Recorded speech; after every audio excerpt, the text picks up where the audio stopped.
Women Taking the Lead, episode 107. I think entrepreneurship truly is a living organism, like you're creating a third entity. And so if you see it that way, where it's constantly breathing air into it and building, yes, does it create money for you? Absolutely. But that's why you see entrepreneurs who are like literally billionaires constantly keep doing what they're doing. I mean, they don't have to because it's the journey of entrepreneurship that they love. Hello, my name is Jody Flynn and welcome to Women Taking the Lead, where we are all about creating blasts of inspiration to help you overcome self-doubt so you can lead with confidence, integrity, and a sense of humor.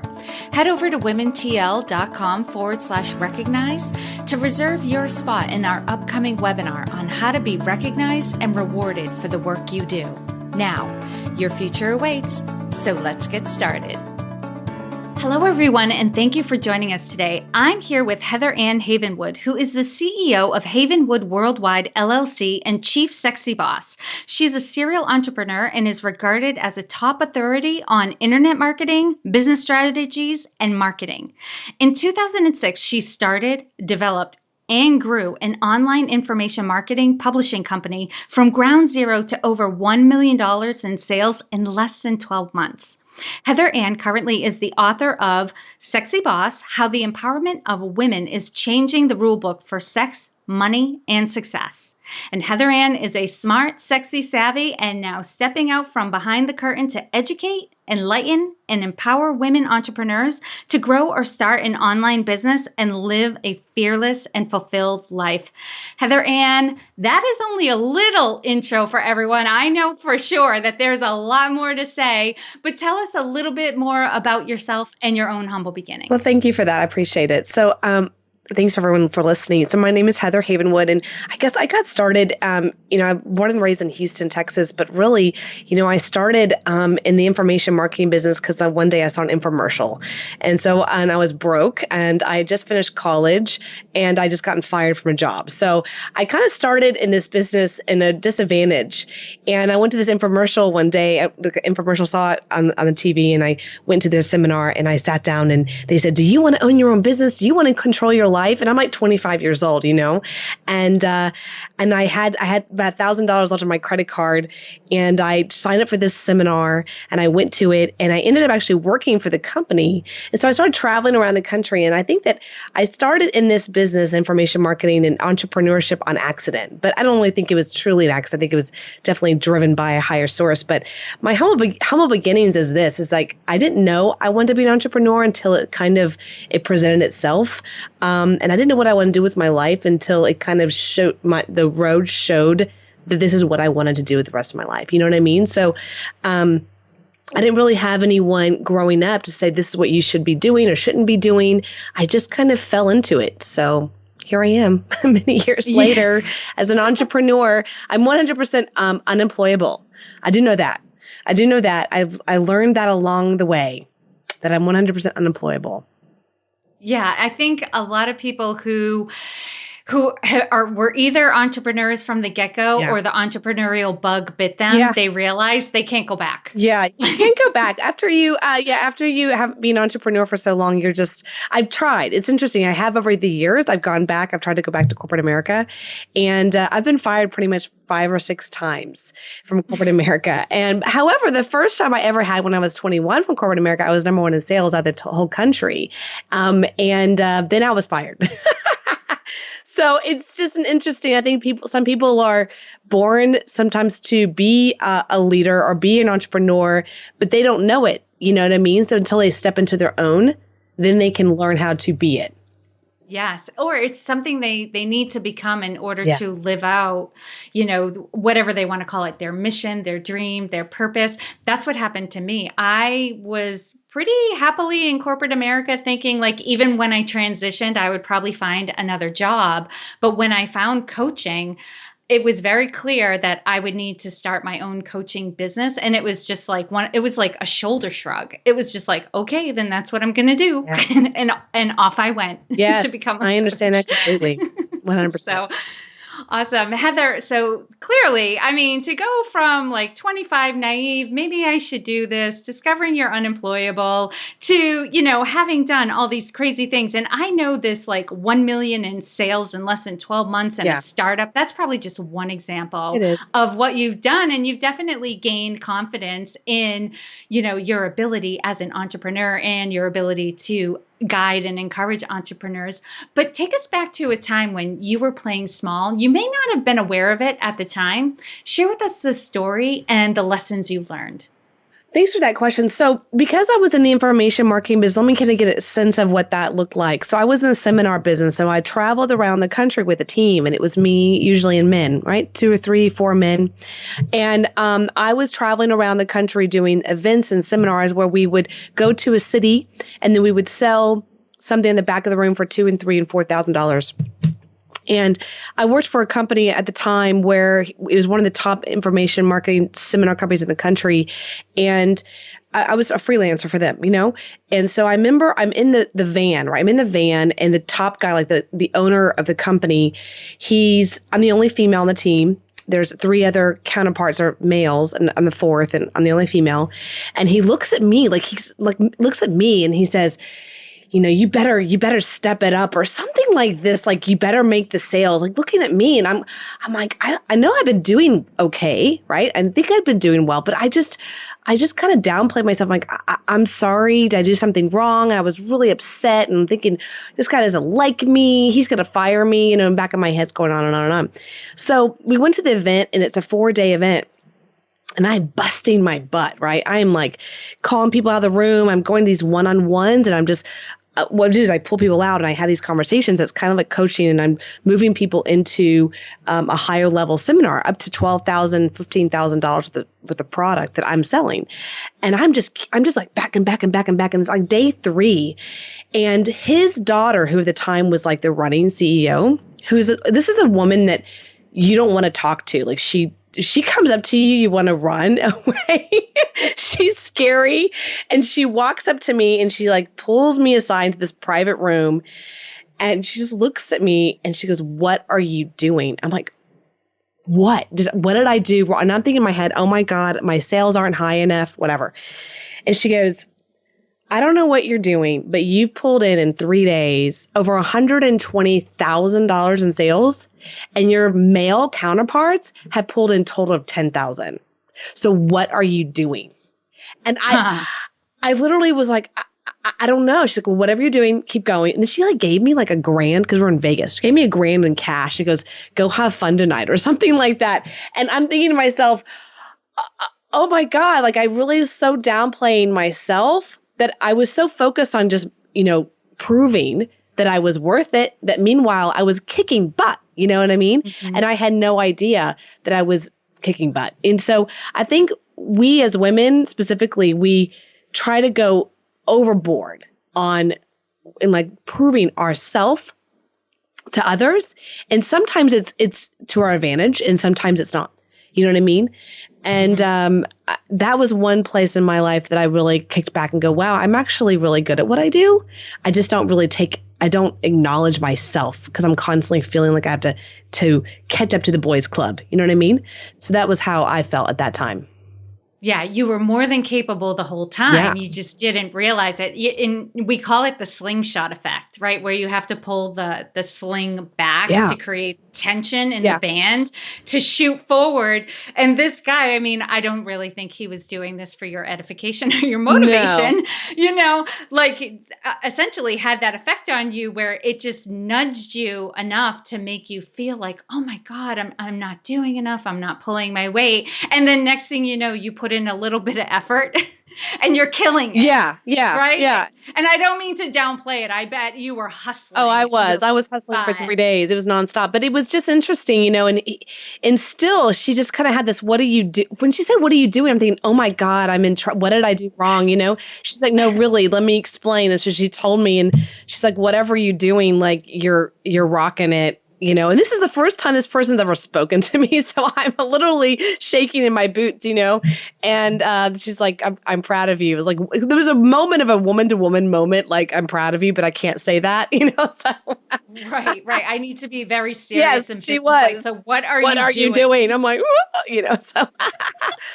I love that. And what a great opportunity to realize that you can do it. And I think sometimes if we could put ourselves in that situation where it feels desperate, right? Like, I'm about to lose my job. This is like everything is going to hell in a handbasket. Oh my God, I need to do something. And all of a sudden we pull from ourselves what was already there. We were already capable of it. So I love that story. And Heather, now share with us a time in your journey where you had a wake-up call. Take us back to that moment and share with us the steps that you took that led to your success.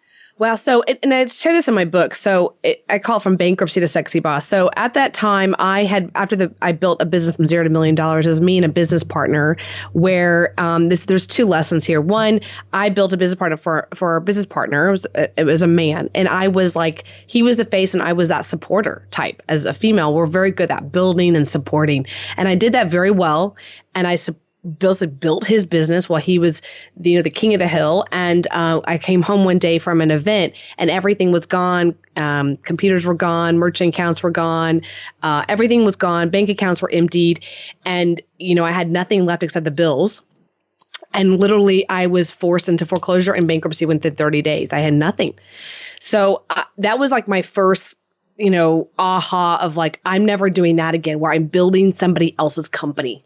I'm not doing that again. I did it in corporate America and I promised myself I wouldn't do it. And then here I am doing it again. You know what I mean? I built someone else's company and that company today, almost 10 years later, is still valid and still rocking it. He's doing very well. So that's one piece. The other piece is after that happened, I had to go through bankruptcy and foreclosure, lost everything, lived in my car and moved to Marco Island with a friend. Marco Island is this tiny little island. And here's the real wake up call. So it was like a tiny little island. It's 2 miles by 1 mile. It's this beautiful island in South Florida. And I lived there for about a year, kind of doing nothing, just like living, kind of looking out into the ocean every day, not sure what happened, moving through my own emotional spaces on everything. And the average age was 80. Okay. So there's not a lot of young people on the island. The island's designed for retirement, meaning what I call the American dream, that we're all kind of told one day you're going to quit work and you're going to retire and you're going to live on an island and you're going to live out your life in happiness. Like that's kind of this American dream that's been sold to us, right? For years and generations. And here I am living on this island where people are like living that, like they're living this dream we call retirement in America. And what I noticed, right, where I noticed is that, the people, first of all, the Marco Island was pretty segmented, meaning, on the right-hand side, right on the ocean, you could get a 2-bedroom condo for $2 million. And then literally across the street, you could have like a cute little 2-bedroom for like 150. Okay. So you're massive difference in social economic, right? But they're both retired and they're both on the island and they live across the street from each other. But one's in a $2 million property and one's in like $150,000 property. Nothing's wrong with either one of them. I just notice that they're both retired, they're both the same age, and they're both hanging out together. And what I realized is that the person who's quote unquote retired, who had some kind of business where they're still kind of involved in, like they're entrepreneurs, they're the ones moving and shaking and doing stuff and playing tennis and golf or whatever. But the ones that like had some kind of government job, that like all of a sudden one day it was over, like there was nothing to live for. And they were the ones that were more sick, it's almost like they didn't have anything to live for. And I realized in that moment that there was no place to get to. We all end up in a box, whatever your $2 million, $100,000 box is. And I realized that entrepreneurship, it's not a place to get to. It's a place of a journey. It's 100% a journey where you look back and go, look what I accomplished. It's it. Look what I accomplished, not where did I get to. You know what I mean?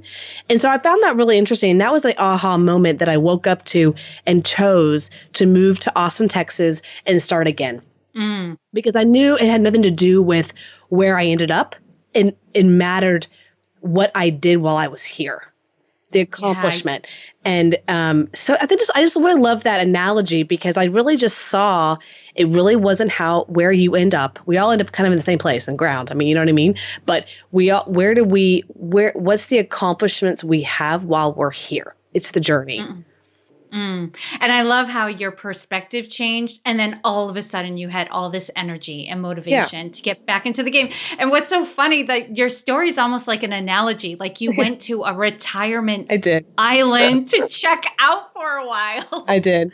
And I love how you said that, to just move through your emotional spaces and look out on the ocean. It must have been a great place to just kind of recover, lick your wounds, reassess, reevaluate where you were, where you wanted to go. And it's so true. There is, sometimes, Heather, between you and me, I think even in the world of entrepreneurship, you can kind of separate out the people who are looking to make a buck, it's quote unquote a buck, and then be done with it, as opposed to the people who are truly entrepreneurs, who are mission driven, right? That it's the lifestyle, it's the purpose, it's the mission that they're going for. That entrepreneurship isn't just how they're going to make money, it's how they're going to change the world. So there's no retiring from that. Yeah, there's no retiring from that. I really realized that the gentlemen or women that I met that had some kind of business they built and they maybe sold it off, or their family members keeping it, they still had a foot in it, I realized they're the ones that are still moving and shaking because they felt like they built something they're proud of, like a living organism in a weird way. And so it's just really interesting. I think entrepreneurship truly is a living organism, like you're creating a third entity. And so if you see it that way, where it's constantly breathing air into it and building, yes, does it create money for you? Absolutely. But that's why you see entrepreneurs who are like literally billionaires constantly keep doing what they're doing. I mean, they don't have to, because it's the journey of entrepreneurship that they love. Right. Mark Cuban, and there's some other ones. Yeah, absolutely. Oh, yeah. Oh, we could rattle them off. They're out there, and I love that they're very visible and talking about what they do. Gary Vaynerchuk's another one that I think of, where he is just like, I don't even know how many people know that he sells wine. Because he's so about everything else too. Like, he makes a killing at selling wine, but it's the mission. Yeah. And how to treat people and how to be out there and how to live a good life that he's known for. Yeah, so true. Amazing.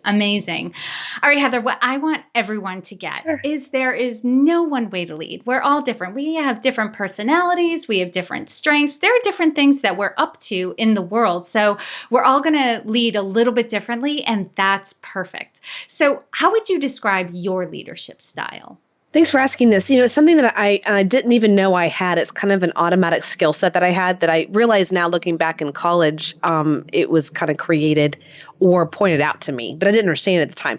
What I'm really good at is what I call leading a conversation, right? So when I lead a conversation in a small group, is like I lead a conversation such that I make sure that every single person is involved in the conversation, moving things forward, and everyone's heard. And I do that automatically. I mean, I do it automatically with my friendships. I do it automatically in small groups. I do it automatically in big groups sometimes. But I move the conversation. And so when you're leading, that's part of, I think, leading. When you move the conversation or move the situation over here to the left, to the right, you allow people to have their say in the matter. If not, it's dictatorship. We're going over here. Boom. That's dictatorship. Moving a conversation and allowing people to be heard along the way is leadership. Yeah. And I just had an image in my mind. Sure. And the way I think of it is like facilitating the conversation. And a lot of times what that looks like is looking at a person who might be hanging back a little bit and go, so what do you think about all of this? Mm-hmm. Or how would you do this differently? Or you say to a group, poke holes in this plan looks awesome. Poke holes in it. Right? Just, changing the perspective on the conversation to get people more involved. And I love that. And I could just envision you doing that. Yeah, it's an automatic for me. But it's one of those things I remember in college. I don't know if you experience this in just small little groups you have like in college or other areas. It's like break out in groups, people, or something like that, right? And and they'll go, pick a leader. And it's like inevitable. People look at me. They go like this. I'm like, what? okay. I'm like, these are strangers usually or classmates. And I always was like, why me? Why are you always poking at me?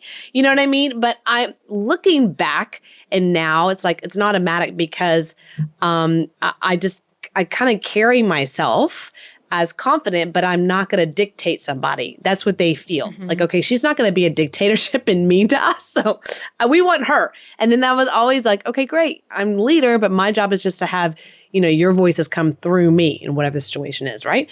So that's how I automatically did it. I don't know where I actually learned that or if I read that. I have no clue, but I do know that that's just how I automatically lead. That's perfect.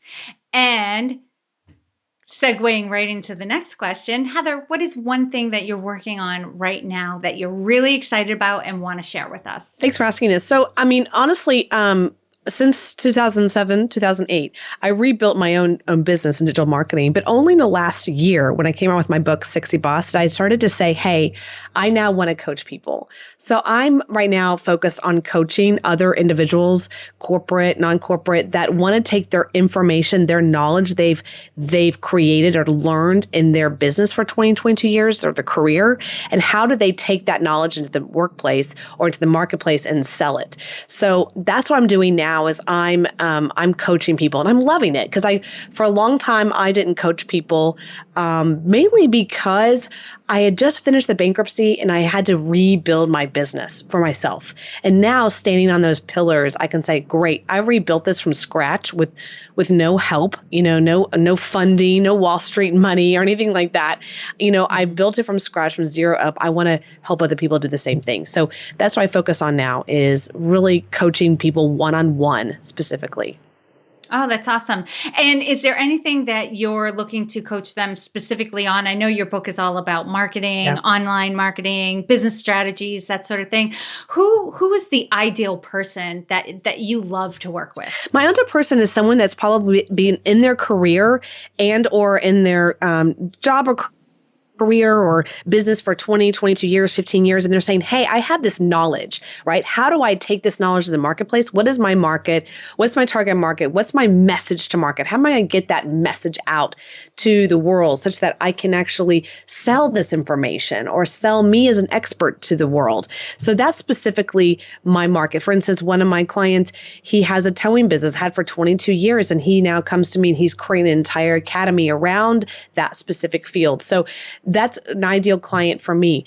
However, at the same time, I do work with people that just have online businesses and how do they take their message to another level. I've been doing the information marketing business for 15 years. So I'd love to give that knowledge to other people.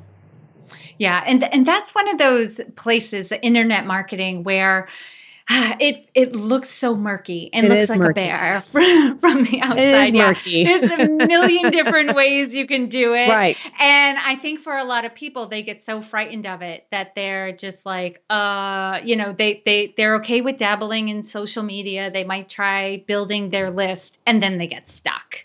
Right. That's one of the things I tell my clients. The first thing that they're supposed to do for 60 days is not buy anything. You're not allowed to buy any courses, right? So like you should do Facebook ads, you should do YouTube ads, you should do this, you should do this. It's like it comes at you. And so that's why I work one-on-one, not one-on-many, because I'm like, where are you at? Where are they at? And where do you want to go? And how do I take them? And I'm going to let you know that most of the things out there, you don't purchase. You don't go down that road because it's not going to be fit for you. Right. Or, some of these programs, you really want to, talk to somebody, who's done them, to get the words. Cause, I have friends who've invested in programs thinking they were going to get the deep dive and they didn't, and so you want the tried and true. You want things that people are attesting to and saying, yes, this provides everything that you're looking for. But I also know people who will buy one program after another and never finish. Right. Because they're like before they're done and fully committed, they're on to the next one. Yeah. So yeah, sometimes, and I have a friend who's a coach who says people, typically generically fall into two categories. You either love planning or you love executing. Mm-hmm. And so you'll lean into one and then suddenly check out when the other one comes around. Yes, that's very true. That's very true. Why executing. Sometimes Yeah, sometimes you need that coach who's going to, hold you to it, either make you do the preparation stage a little bit longer or hold your feet to the fire to take action, take accountability of what you're going to do. Yeah. Right. Especially with online marketing, because if you just get out there and type in online marketing or how to build a business online, you're just going to get inundated. You know, and I've been around, I actually have a master's degree in online marketing. And that's kind of what I do is I hand hold like, okay, don't do this, do this, don't do this, first, second, third, fourth, fifth, because if not, you can just start swirling. I mean, I know I've experienced that myself. Like you're not sure where to start. So, what is the first main thing you need to do with starting a business? So that's what I really help people do. I love that. So needed. All right, Heather, now I'm going to do a quick leadership roundup. So tell us, what is one practice that you have that helps to make you a better leader? Being a listener. Listening is one thing, but I think listening and recreating them on what they said and said it another way is key. And I love that you said that, and I have an idea of what you mean, but I know there are some people who are going to be like, what is she talking about? Now there's reflecting back to people, but you're talking about something different. You're saying recreating what they say. What does that process look like? Well, said it another way, it could be saying repeating what they said or saying it in a way so that they know that you heard what they said, right? Yes. So you're asking me to say it in a different way of what I mean by recreate. Right? Yeah. Okay, great. Yes. I just did it. Okay, so I just recreated for you.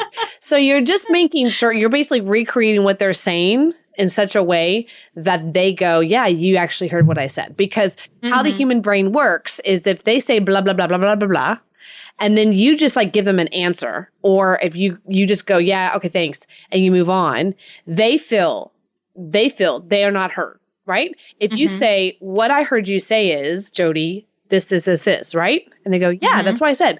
Awesome. Boom. They actually feel on a subconscious, conscious level like they're heard and that their message gets out. They don't want to repeat themselves. You notice that people will repeat themselves over and over and over and over and over again until someone recreates them. And the moment they get recreated, they all of a sudden stop repeating themselves.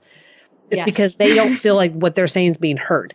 And they will continue to do it until what they call it, they hear it. That's repeated back in some way, shape, or form, right? So that's an auditory person. So what I do is I'm very good at that.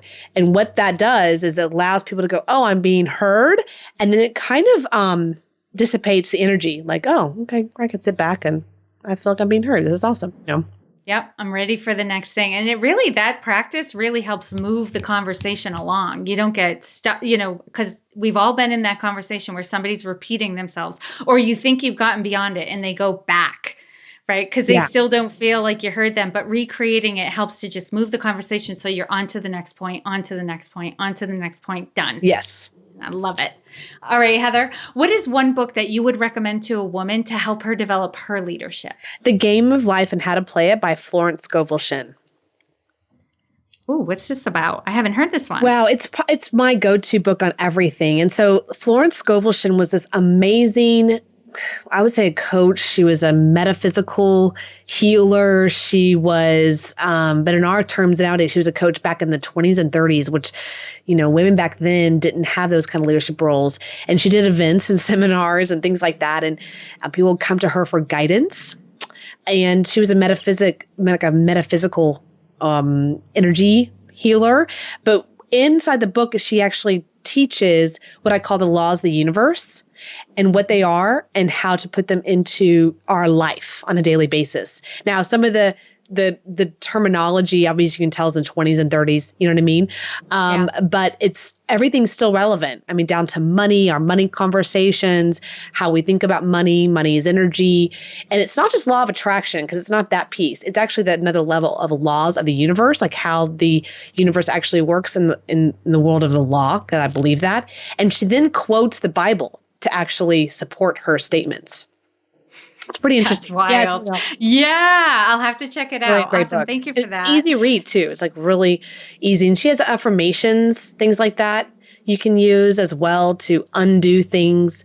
But mainly it's a metaphysical book. And it's one of the books that I found it on accident when I'm in my 20s. And I now have it on my book stand and I constantly open it. So The Game of Life and How to Play It by Florence Scovel Shinn. Awesome. And Heather, what advice would you give your younger self? So what I would tell her is don't worry, you're unemployable. It's okay. Like, just go be an entrepreneur faster than what you think. Just get over this. Get over with. Let it go. You're an entrepreneur. That's what you're supposed to do. It's all good. So that's why I would tell her. I love that. All right. And Heather, share with us a success quote and a mantra and why it has meaning for you. So great. So I've shared this before, and it's still my go-to on a daily basis. And the quote is, does this feed my confusion or strengthen my clarity? And I'll repeat that. Does this feed my confusion or strengthen my clarity? And that was given to me by Richard Flint, who's a mentor of mine. And that was given to me at a time right after my bankruptcy. And I was swirling around on a lot of levels, not sure what direction to do, what direction to go to. I was just constant in a swirl. And I now put that question to everything. Before I buy a course, before I go in direction with a new business opportunity, before I work with a business partner, before I do a podcast, I ask that question, does this feed my confusion or strengthen my clarity? And if you think of that question, I'm really in the intentionality. It's kind of like your intuitive self will tell you if that situation will feed your confusion or feed your strength, which is basically your clarity. Basically, will it feed your path or will it feed not your path, right? So that's a question I put to everything. Does this feed my confusion or strengthen my clarity? Perfect. And Heather, lastly, what is the best way for this community to connect with you? Best place is my website, heatherhavenwood.com. heatherhavenwood.com. And if you want to get on an introductory call with me, I'd love to talk to you and go to Work with Heather, the upper right side. I love that. And for those of you listening, because I know a lot of times you're in the car, you're out for a jog, you can find all the links and resources shared in this episode at womentakingthelead.com. You put Heather's name in the search bar and the blog post accompanying this episode will pop right up. And Heather, thank you so much for taking the time to inspire and enlighten us. We are all better for having met you. Thank you. Thank you, Jody. Thank you for joining me on Women Taking the Lead. Are you ready to take the lead in your own life? Head over to womentl.com/recognized to reserve your spot in my upcoming webinar on how to be recognized and rewarded for the work that you do. And to strengthen you on your leadership journey, I'd like to send you off with a quote from Marianne Williamson. Our deepest fear is not that we are inadequate. Our deepest fear is that we are powerful beyond measure. It is our light, not our darkness, that most frightens us. We ask ourselves, who am I to be brilliant, gorgeous, talented, fabulous? Actually, who are you not to be? You are a child of God. Your playing small does not serve the world. There is nothing enlightened about shrinking so that other people won't feel insecure around you. We are all meant to shine, as children do. We were born to make manifest the glory of God that is within us. It's not just in some of us, it's in everyone. And as we let our own light shine, we unconsciously give other people permission to do the same. As we are liberated from our own fear, our presence automatically liberates others. Again, thank you for joining with me, and here's to your success.